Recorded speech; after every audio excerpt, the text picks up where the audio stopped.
Hello friends, Shastri's ಕಿಚನ್ಗೆ ಸ್ವಾಗತ. ಇವತ್ತು ನಾನೊಂದು ಹೆಲ್ದಿ ರೆಸಿಪಿ ಮಾಡ್ತಾಯಿದ್ದೀನಿ, ರಸಮ್ ರೆಸಿಪಿ. ಇದು ಈ ಸೀಸ್ನಲ್ ಚೇಂಜ್ ಆದಾಗ ಕೆಮ್ಮು ನೆಗಡಿ ಆ ಥರ ಎಲ್ಲ ಬಂದಾಗ ಇದು ತುಂಬಾ ಚೆನ್ನಾಗಿರುತ್ತೆ ಈ ರಸಮ್ಮು. ಇದು ಮಾಡೋದು ತುಂಬಾ ಸಿಂಪಲ್ಲು. ಬನ್ನಿ ಈ ರಸಮ್ ಹೇಗೆ ಮಾಡೋದು ಅಂತ ನೋಡೋಣ.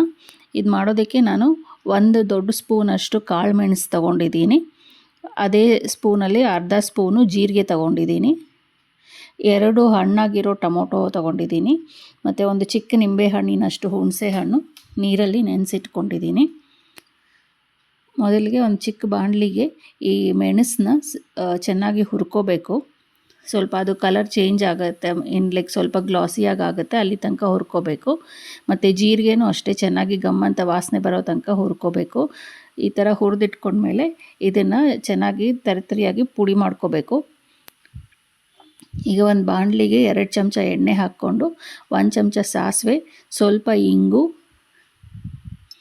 ಮತ್ತು ಸ್ವಲ್ಪ ಮೆಂತ್ಯದ ಕಾಳು, ಒಂದು 1/4 ಚಮಚ ಅಷ್ಟು, ಸ್ವಲ್ಪ ಕರಿಬೇವು ಹಾಕ್ಕೊಂಡು ಇದನ್ನು ಸ್ವಲ್ಪ ಬಾಡಿಸ್ಕೊಳ್ಳೋಣ ಎಣ್ಣೆಲಿ.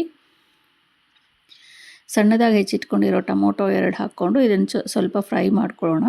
ಒಂದು ಅರ್ಧ ಚಮಚ ಅಷ್ಟು ಅರಿಶಿಣದ ಪುಡಿ, ಒಂದು 2 ಕಪ್ ಅಷ್ಟು ಹುಣಸೆ ನೀರು, ಇದನ್ನು ಸೇರಿಸ್ಕೊಂಡು ಚೆನ್ನಾಗಿ ಇದನ್ನು ಕುದಿಸ್ಕೊಳ್ಳೋಣ.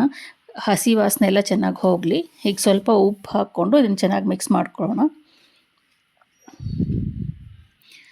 ಈಗ ಪುಡಿ ಮಾಡಿಟ್ಕೊಂಡಿರೋವಂಥ ಜೀರಿಗೆ ಮತ್ತು ಮೆಣಸಿನ ಪುಡಿ ಚೆನ್ನಾಗಿ ಮಿಕ್ಸ್ ಮಾಡಿಕೊಂಡು ಒಂದು 5 ನಿಮಿಷ ಒಂದು 10 ನಿಮಿಷ ಚೆನ್ನಾಗಿ ಕುದಿಸ್ಕೊಳ್ಳೋಣ.